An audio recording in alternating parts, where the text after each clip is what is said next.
Bismillahirrahmanirrahim. Alhamdulillahilladzi arsala rasulahu bil huda wa dinil haq liyudhhirahu 'ala dini kullih wa kafa billahi shahida. Asyhadu an la ilaha illallah wahdahu la syarikalah wa asyhadu anna Muhammadan abduhu wa rasuluh alladzi la nabiyya ba'dah amma ba'du. Alhamdulillah wa sekalian kita bersyukur pada Allah di malam hari ini bisa kembali dikumpulkan dalam kegiatan rutin ya, kajian kita itu halakoh ngaji kitab baik yang offline yang hadir di tempat dan juga yang online ya.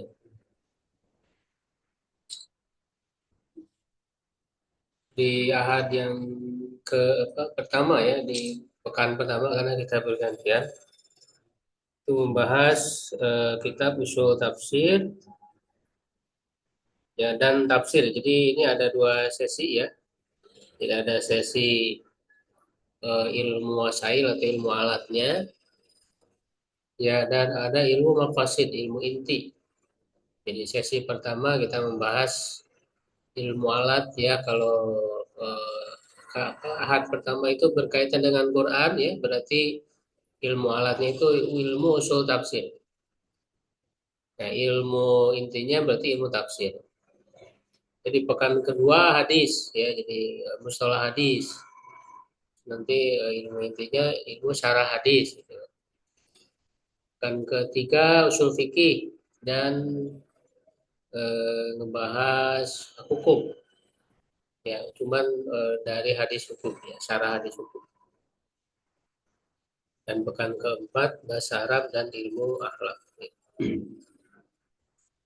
Melanjutkan kajian usul tafsir.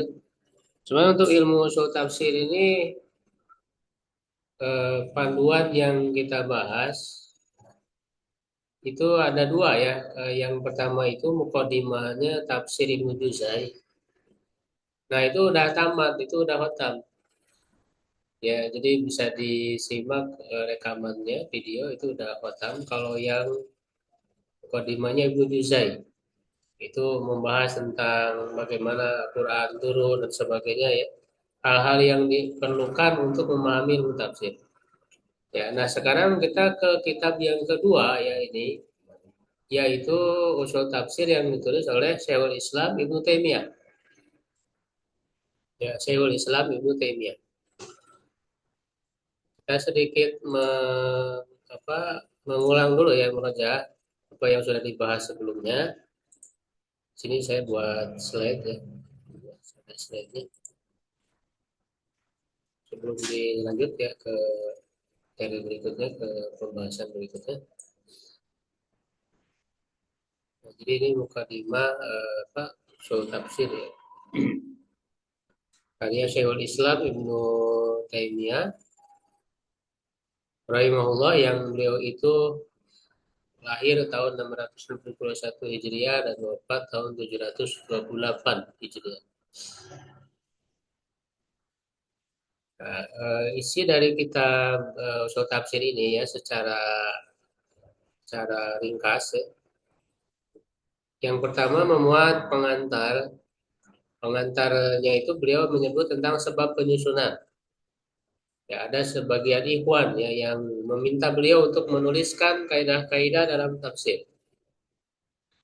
Karena juga kitab-kitab tafsir itu disusun dengan tebal ya, agar mudah untuk memahaminya.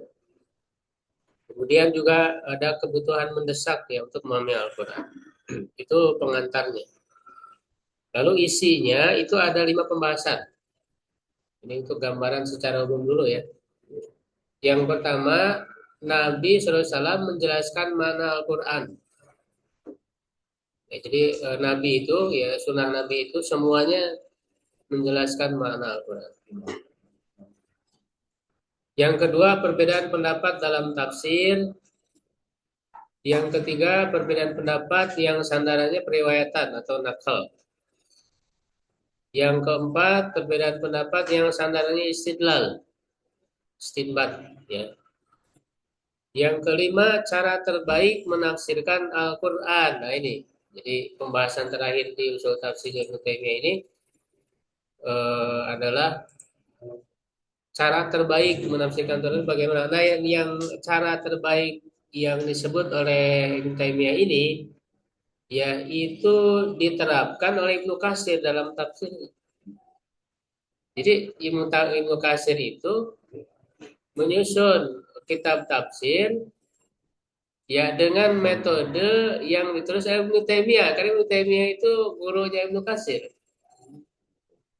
Ibnu Taimiyah itu gurunya Ibnu Katsir. Ya, gitu. Lalu di penutup beliau menyebutkan tentang ya salafus soleh tidak sembarangan menafsirkan Al-Quran. Ya, nah pembahasan kita itu sudah masuk di pembahasan kedua, yaitu perbedaan dalam tafsir. Ya. Ini tadi ya sebab penyusunan. Ya, banyak kitab tafsir yang tebal bercampur antara hak dan batil. Ya, tentang usul tafsirnya itu, ya jadi kitab usul tafsirnya ini apa sih isinya? Nah, beliau katakan muqaddimah tatadamman qawaid kulliyah. Muqaddimah yang memuat kaidah-kaidah yang menyeluruh tu'inu ala fahmil Quran yang membantu untuk memahami Al-Quran wa ma'rifati tafsirihi mengetahui tafsirnya wa ma'ani dan mana-mananya wa tamyizi fi manquli dzalika wa ma'qulihi membedakan dalam yang manqul dan yang ma'qul. Manqul itu berarti ini menunjukkan dua macam tafsir. Tafsir manqul dengan riwayatan dan tafsir ma'qul dengan akal, ra'i, maksudnya dengan perangkat ilmu ya. Ya, antara hak dan yang batil. Ya, dan memberi peringatan ya terhadap dalil ya pemutus di antara berbagai pendapat. Jadi ini secara ringkas untuk menyebutkan isi dari kitab usul tafsir beliau. Ya, ini sedikit murojaah sebentar ya, jadi apa yang sudah kita bahas. Ya, nah lalu pembahasan yang kedua ya ini ya. Kita sampai di pembahasan kedua tentang perbedaan pendapat dalam tafsir. Perbedaan pendapat itu ada dua macam. Ada ikhtilaf tadad, perbedaan yang berlawanan, kontradiktif. Ya, dan ada ikhtilaf tanawu, perbedaan variasi. Jadi tidak bertentangan. Nah, kata Syekhul Islam Ibnu Taimiyah, dalam tafsir itu ya kebanyakannya bukan ikhtilaf tadad, tapi ikhtilaf tanawu, perbedaan yang bervariasi. Ya, nah perbedaan yang tanawu yang bervariasi itu seperti apa aja? Nah, di sini beliau menyebutkan macamnya. Yang pertama, perbedaan pengungkapan atau ibarat. Ya, jadi lafadznya beda, tapi maknanya sebenarnya sama. Contohnya ya, beliau mencontohkan ketika menafsirkan Siratul Mustaqim, itu ada yang menafsirkan dengan Al-Quran, dengan Islam, gitu ya. Berbeda lafadz-lafadznya, tapi sebenarnya maknanya sama. Ya, jadi itu. Jadi perbedaan pengungkapan. Nah, yang kedua itu termasuk apa ikhtilaf tanawu ini perbedaan menyebutkan contoh dari perkara yang umum. Jadi ada perkara yang umum, lalu para ahli tafsir itu memberi contoh yang berbeda-beda dan itu tidak bertentangan gitu. Ya, tidak bertentangan. Ya, beliau mencontohkan mengilustrasikan seperti ketika ada untuk memahamkan orang apa itu khubz ya roti. Ya, lalu dengan memberi contoh. Nah, ini roti ya misalnya roti apa? Ya, roti kacang misalnya. Roti ya. Jadi memberi contoh agar orang itu paham oh ternyata roti ini. Tapi kan makna roti itu tidak terbatas ke contoh itu. Ada contoh-contoh atau betul-betul roti yang lain gitu. Jadi hanya memberikan salah satu contohnya.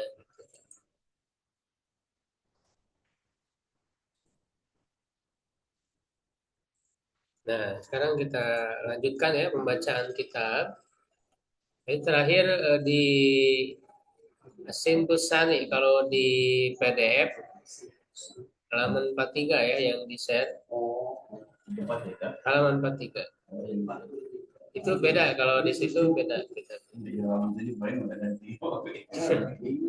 Halaman 43 yang paragraf ketiga. Halaman 43 paragraf ketiga itu dari bahas asin kusani macam yang kedua tadi yang saya sebutkan. Macam kedua dari tilap tanawu tadi ya. Kalau yang pertama itu perbedaan pengungkapan ibarat, yang kedua berbeda dalam menyebutkan contoh dari sesuatu yang umum ya. Niat kurol kulo minum minal ismil am ba'da anwai sebagian macam. Ya, nah sekarang kita lanjutkan misalu dalika. Ada misalu dalika. Ya, silakan yang mau baca dulu. Ya, saya Rahman. Bismillahirrahmanirrahim. Misal dzalik ma naqala fi qawlihi thumma Manukila ya di manukila fi qawlihi majulkan. thumma awratna kitab alladziina istafaina min ibadina minhum zalimun li nafsihi wa minhum muhtasidun wa minhum sabiqun bil khairat. Fa ma'lumu Ditanwin kan pemaklum. Anna dzalima li nafsihi yatanawalul mudi'a Mudaiya. mudai'a Ya di maf'ul bih. mudi'a lil wajibati wal muntahik. Nah, itu atopnya kemana? Wajibat. Atopnya kemana? Atop harus sejajar maknanya. Enggak. Bukan. Atopnya kemana?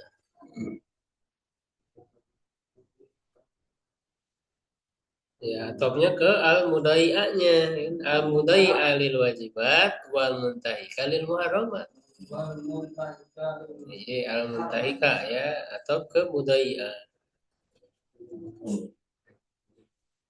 Terus, nah kalau ini udah titik tadi lil muharramat udah titik. Berarti awal lagi ya istina.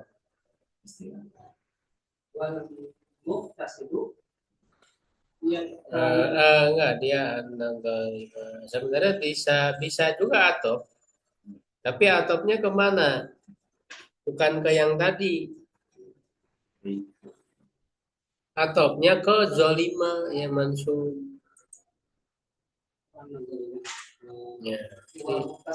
Nah, gitu. Wa muqtasida yatanawalu fa'ilul wajibat. Nah, ini juga sama maf'ul bih. Fa'ilul wajibat. Wajibati. Wa tarikul mahrum. Nah, atop lagi itu, atop kemana? Wa tarika izin fa'il. Wa tarikal mahrumati. Muharramati. Wasabiqu. Nah, ini atop kemana? Wasabiqu. Wasabiqu yadkhulu fihi man sabaqa fataqarraba bil hasanati ma'al wajibati. Fal muqtasiduna hum ashabul yamini wasabiquna sabiqun ulaikal muqarrabun. Ya, udah. Nah, jadi di sini beliau memberi contoh ya yang berbeda ya dari makna umum.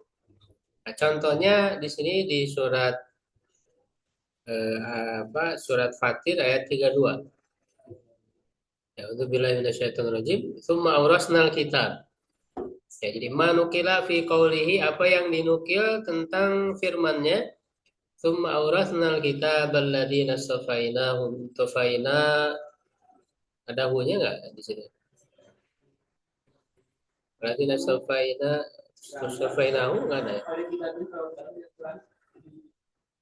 Tufaina min ibadina.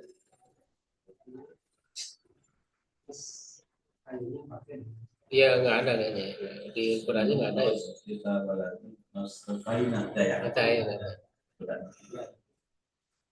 Jadi kemudian kami mewariskan kitab ya kepada orang-orang yang kami pilih dari hamba-hamba kami ya, min ibadina. Nah, ini ada 3 golongan. Faminhum dzalimun li nafsi. Ya, di antara mereka ada yang menzalimi dirinya.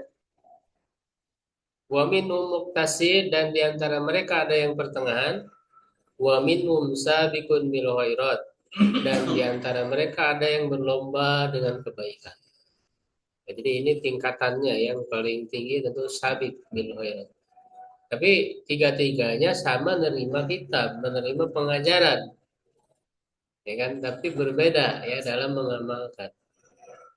Nah, lalu bagaimana penjelasan tafsir dari 3 golongan ini?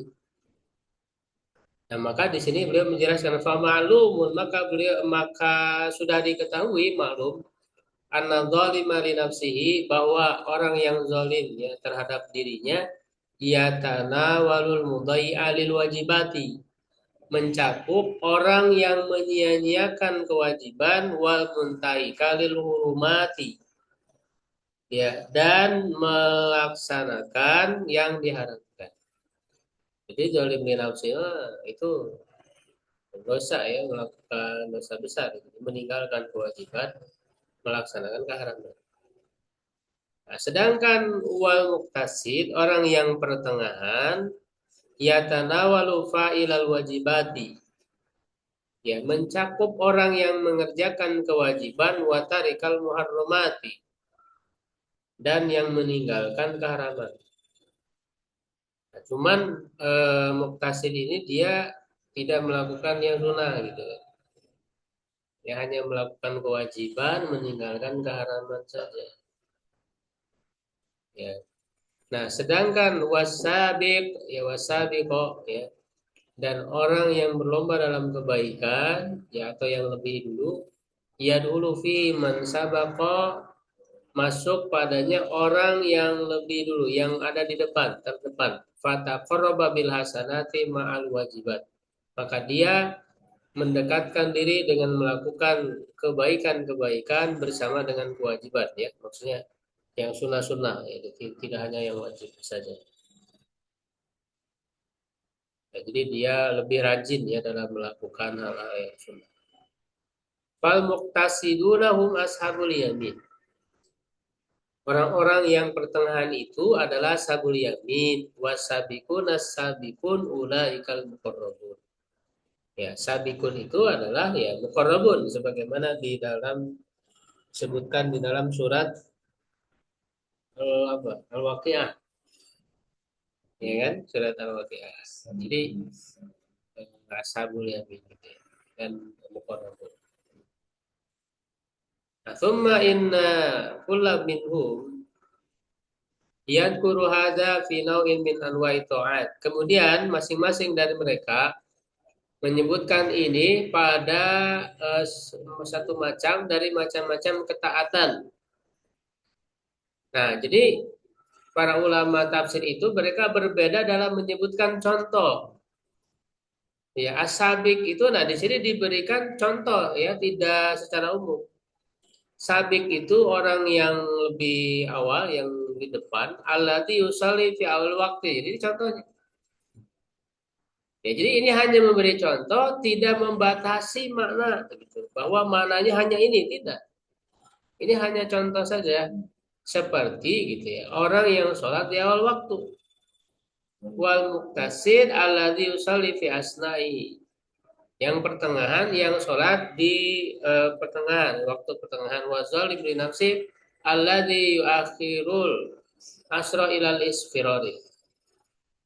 Ya, zalim li nafsi adalah yang mengakhirkan sholat asar sampai apa menguning ya isfirar. Jadi apa namanya? Apa matahari sudah terbenam ya, jadi sudah terbenam. Ya, au yaqulu as-sabiq wal muqtasid wal zalim. Ya, atau dia mengatakan sabiq, muqtasid dan zalim itu qad dzakarahum fi akhir suratil Baqarah. Ya, sungguh Allah telah menyebutkan mereka di ayat surah Al-Baqarah, fa innahu dzakarul muhsina bisadaqah. Ya, sungguhnya dia menyebutkan orang yang berbuat ihsan, muhsin dengan sedekah. Wazalim yakulur riba, apa biaklir riba. Orang zalim dengan memakan riba. Wal adil bil bayi. Ya, dan orang yang adil yang pertengahan itu dengan perdagangan. Jadi di akhir surat Al-Baqarah itu kalau dipahami mencakup tiga golongan orang tadi. Ya, kalau orang yang sabik dia melakukan sodako, ya itu kan sunnah kan sodako. Orang yang zalim itu makan riba. Sedangkan orang yang pertengahan dia melakukan jual beli usaha yang halal. Wanas fil amwal, manusia dalam harta imma muhsinun ya bisa berupa termasuk orang yang muhsin, wa imma adlun orang yang adil ya pertengahan, wa imma zalimun ya bisa jadi orang yang zalim. Pasabik ya orang yang sabik itu al muhsin bi adail mustahabati ma'al wajibati. Melakukan yang sunnah bersama yang wajib mustahab. Wazalim akhirul riba, yang zalim memakan riba au mani'uz zakat atau menolak zakat. Wal muqtasid alladhi yu'addi zakat al mafrudata, dan orang yang pertengahan adalah yang melaksanakan zakat yang wajib dan tidak memakan riba wa amsal hadhil aqwil, dan yang semisal dengan perkataan-perkataan ini. Ya. Faqulu qaulin fihi dzikru nau'in dakhala fil ayati. Ya, semua pendapat padanya menyebutkan satu macam yang masuk dalam ayat dzukira li ta'rifil mustami'i bitanawulil ayati lahu. Ya, dia disebutkan untuk mengenalkan kepada mustami pendengar ya dengan cakupan ayat terhadapnya. Jadi bahwa ayat ini mencakup ini, gitu. Ya, mencakup contoh-contoh ini. Watan bihi ala nadiri, dan sebagai isyarat tanbih ya. Sebagai isyarat atas yang semacamnya. Jadi mereka menyebutkan contoh itu bukan dalam rangka pembatasan ya, tapi agar kita pendengar atau pembaca itu apa namanya pikiran kita juga menangkap yang semisal dengan itu gitu. Yang semisal dengan contoh tersebut. Ya tinggal disamakan gitu. Kalau ada contoh-contoh yang lain. Fa'inna ta'rifa bil misal qad yasulu aktsaru min ta'rifi bil hadil mutabiki. Ya, sesungguhnya mengenalkan membuat ta'rif definisi ya dengan contoh terkadang ya itu lebih memudahkan. Qad yusahilu berarti. Qad yusahilu aksaru atau aksaro ya lebih memudahkan minat ta'rifi bil hadil mutabik ya daripada dengan definisi had yang mutabik. Ya, had ini maksudnya adalah definisi ya yang mutabik, yang sesuai dengan faktanya. ya sesuai dengan hakikatnya. Ya, jadi itu dalam ilmu mantik ya, orang belajar ilmu mantik itu biasanya untuk membuat definisi. Ilmu mantik itu kan sebenarnya cuma dua yang dibahas itu dalam ilmu mantik itu. Ya, cara membuat definisi, ya cara membuat argumentasi. Itu aja sebenarnya ilmu mantik itu. Cara membuat definisi itu karena ilmu itu dibagi dua dalam ilmu mantik itu ada tasawur dan tasdik. Ya, tasawur itu pemahaman terhadap satu kata. Sedangkan tasdik itu pemahaman terhadap hubungan antara dua kata ya, atau hukum. Ya, antara misalnya sholat, wajib, riba, Arab. Gitu. Ya, jadi ketika disebut sholat wajib itu kan perlu argumentasi, perlu dalil. Kenapa? Untuk mengetahui ilmu-ilmu yang tasdik, yang bersifat hukum, ya itu dijawab dengan argumentasi tadi. Untuk mengetahui ilmu-ilmu satuan, ya kata, apa itu sholat, apa itu riba, gitu kan? Ya, itu dengan dijawab dengan apa? Dengan definisi. Nah, cara membuat definisi itu bagaimana? Ada aturan kan? Ada aturan dalam ilmu mati itu harus apa namanya jami'un mani'un, misalnya. Mencakup seluruh hakikatnya dan jangan yang bukan hakikatnya masuk, gitu kan? Ya, kemudian menggunakan ada jinsun dan apa ada faslunnya kan gitu itu namanya had ya definisi tetapi untuk mendefinisikan atau memahamkan orang ya terhadap suatu makna itu enggak harus pakai definisi seperti itu ya tapi bisa juga dengan cukup memberi contoh. Nah makanya di dalam ilmuwatik juga diakui ada mendefinisikan itu ya dengan contoh arif bil misal. Ya, apa itu buku? Misalnya, buku itu ya kayak gini. Nah, ini kan mendefinisikan dengan contoh. Jadi nggak harus dijelasin. Gitu kan. Ya, nah ini. Jadi ini yang dimaksud oleh Ibnu Taimiyah. Ibnu Taimiyah juga beliau sangat mendalami ya, sangat ahli dalam ilmu logika, ilmu wakal.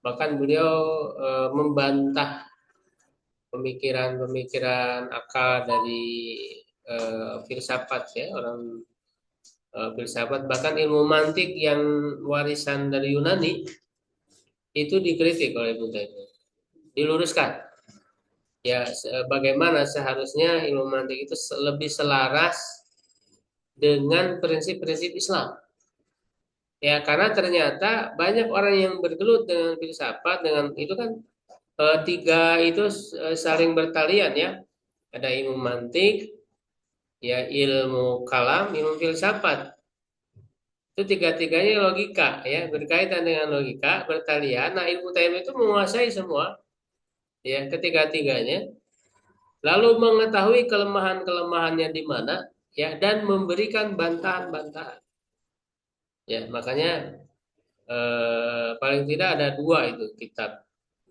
ada kitab Naqdul Mantik ya ada kitab Ar-Raddu Alal Mantiqin bantahan terhadap ahli mantik di situ beliau menjelaskan di mana kekeliruan yang mantik itu bukan berarti menolak logika, tidak. Tetap menggunakan logika, tapi bagaimana logika yang lebih sesuai dengan prinsip Islam.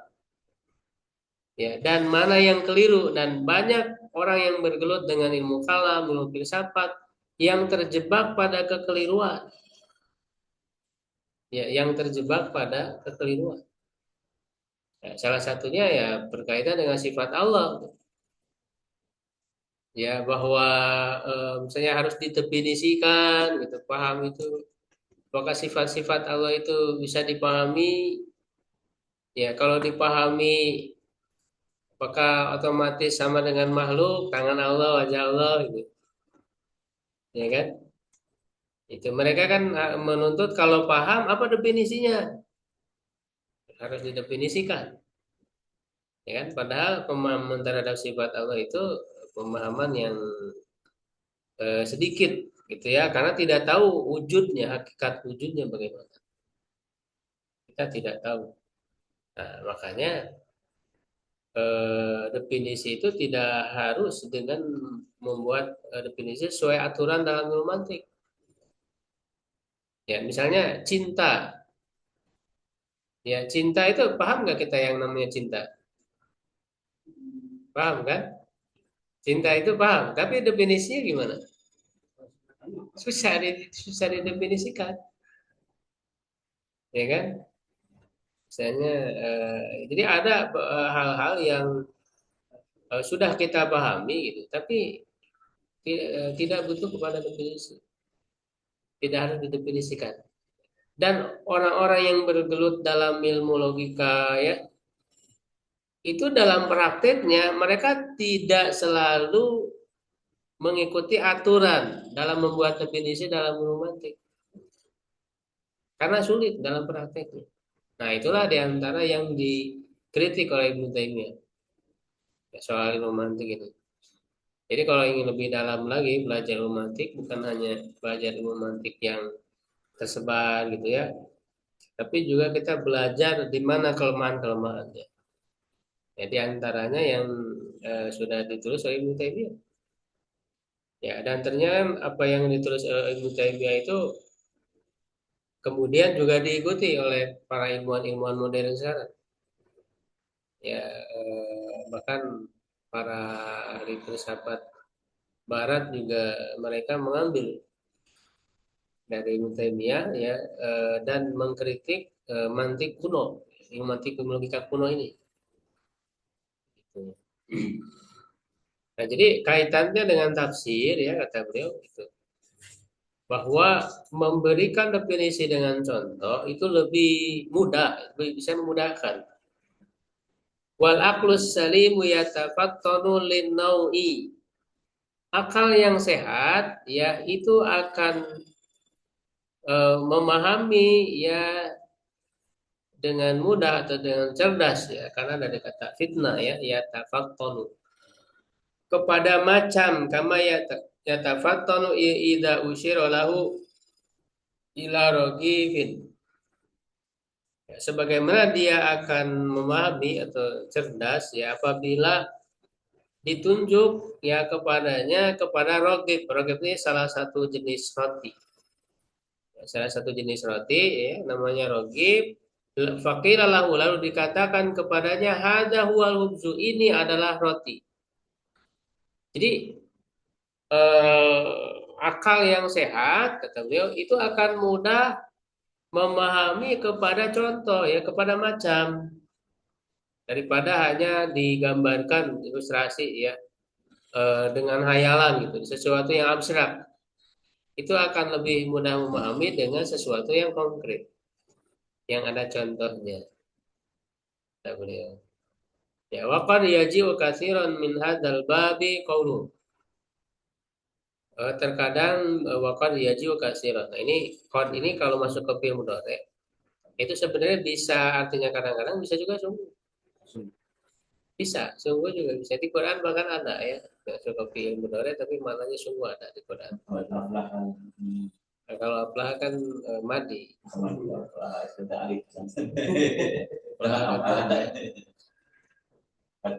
Nah, di sini apa ini kadang-kadang atau sudah? Kalau kadang-kadang di sini ada kasiran, ada kurang ini. Kadang-kadang banyak, kadang-kadang banyak. Kalau kadang-kadang mah nggak banyak, sedikit. Mungkin bisa membaca maknanya sungguh. Ini sungguh datang banyak.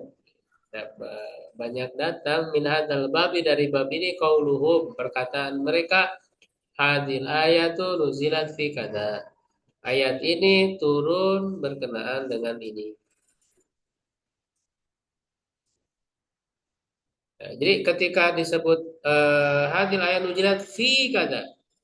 Ayat ini turun dalam hal ini fi kada. Nah, itu tidak mesti sebagai sabab nuzul. Tidak mesti ketika disebut seperti itu. Ya, tapi bahwa ayat ini maknanya mencakup ini gitu. Ya, karena bisa jadi ayatnya sudah turun, ya, tapi peristiwa ya ataupun contoh-contoh yang ada ya itu di masa berikutnya.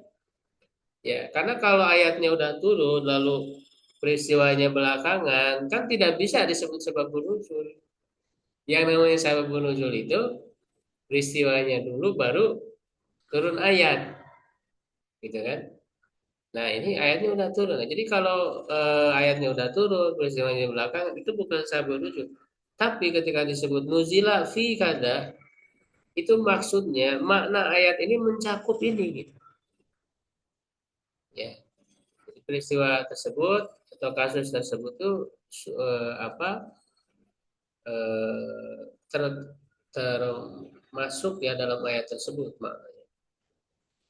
La siyama apalagi inkan madkuru syahson. Ya, jika yang disebutkan itu adalah orang.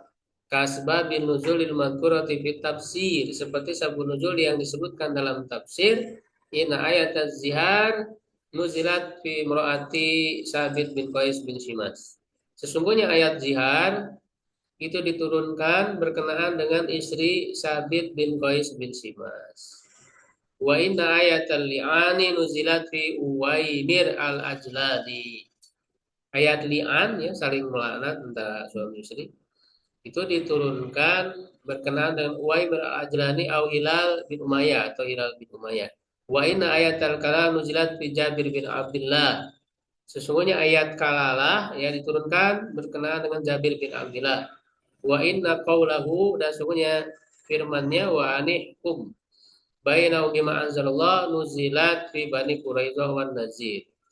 Ya, diturunkan berkenaan dengan Bani Quraidah dan Nadir. Wa inna qawlahu wa man yuwallihim yawma idin dubura nuzilat fi Badar. Diturunkan berkenaan dengan perang Badar. Wa inna qawlahu syahadatu bainikum idza hadara ahadakumul maut nuzilat fi qadiyah Tamim ad-Dari. Turunkan berkenaan dengan permasalahan Tamim ad-Dari. Wa Adi bin Bada ya wa qaul Abi Ayyub inna qawla wa la tulqu bi aydikum ila tahluka nuzilat fina. Diturunkan berkenaan dengan kami ma'syarul ansor, orang-orang ansor, kelompok ansor, al hadis dan seterusnya. Wa nadhairu hadza dan yang semacam dengan ini katsirun banyak mimma yadkurun annahu nuzila fi qaumin minal musyrikin bi Makkah.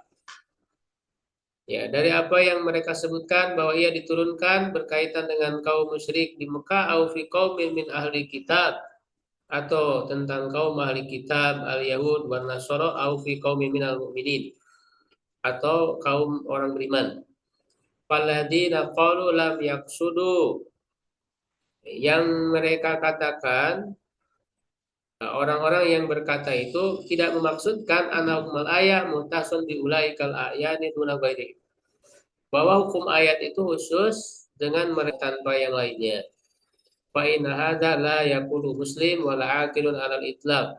Sebenarnya ini tidak dikatakan oleh orang Islam dan juga orang yang berakal sama sekali. Jadi maksudnya ketika ayat ya ayat itu kan dia maknanya umum, tapi dia turun ada sabab nuzul. Ya, ada sabab nuzulnya ya seperti tadi contoh-contoh yang disebutkan sebelumnya. Tapi kan makna ayat itu tidak hanya khusus bagi orang yang ada dalam sabab nuzulnya itu. Seperti kan tadi contoh-contohnya itu. Kalau ini asli ya, ini yang disebutkan ini asli asli nuzulnya. Sabab nuzul aslinya Sabit bin Qais. Nah, apakah zihar itu punya berlaku hanya bagi istrinya Sabit bin Qais saja? Tidak, berlakunya umum. Ayat li'an berkaitan dengan Uwaimir al-Ajlani atau Hilal bin Umayyah. Ya, jadi asbabun nuzul itu sebagai contoh saja, bukan pembatasan. Makanya ada kaidah di dalam tafsir itu apa? al ibratu bi umumi lafzi la bi khususis sabab. Jadi ibroh ya yang diambil ya adalah dengan keumuman ayat. Lihat ke lafaz umum dalam ayat itu bukan dengan khususnya sebab. Sebab itu maksudnya sebab nuzul. Gitu. Ya, karena ayat ini kan berlaku untuk semua. Sebab nuzul itu hanya sebagai konteks saja ya. Satu peristiwa lalu turun ayat. Nah, artinya nanti ayat ini berlaku untuk hukum-hukum yang sama dengan peristiwa tersebut. Dan adanya sabun nuzul itu juga membantu untuk bisa memahami maksud ayat. Konteksnya bagaimana ayat itu supaya tidak salah memahami. Gitu. Teks dulu baru konteks itu. Konteksnya dulu. Ya. Ya, maksudnya konteks dulu baru dalam fenomena gitu kan. Ya. Konteks dulu baru teksnya dulu baru konteks gitu. Ya, ya setiap teks itu memang ada konteks. Ya, yang kedua kamu penunjang dari memahami teks itu lah, bukan data utama gitu. Ya. Jadi ayat tidak bisa itu konteks teks lah. Ya betul, teks secara umum dulu ya. Lafaz umum itu yang diberlakukan. Ya, bukan dengan sebab khusus, tapi sebab khusus itu membantu dalam memahami.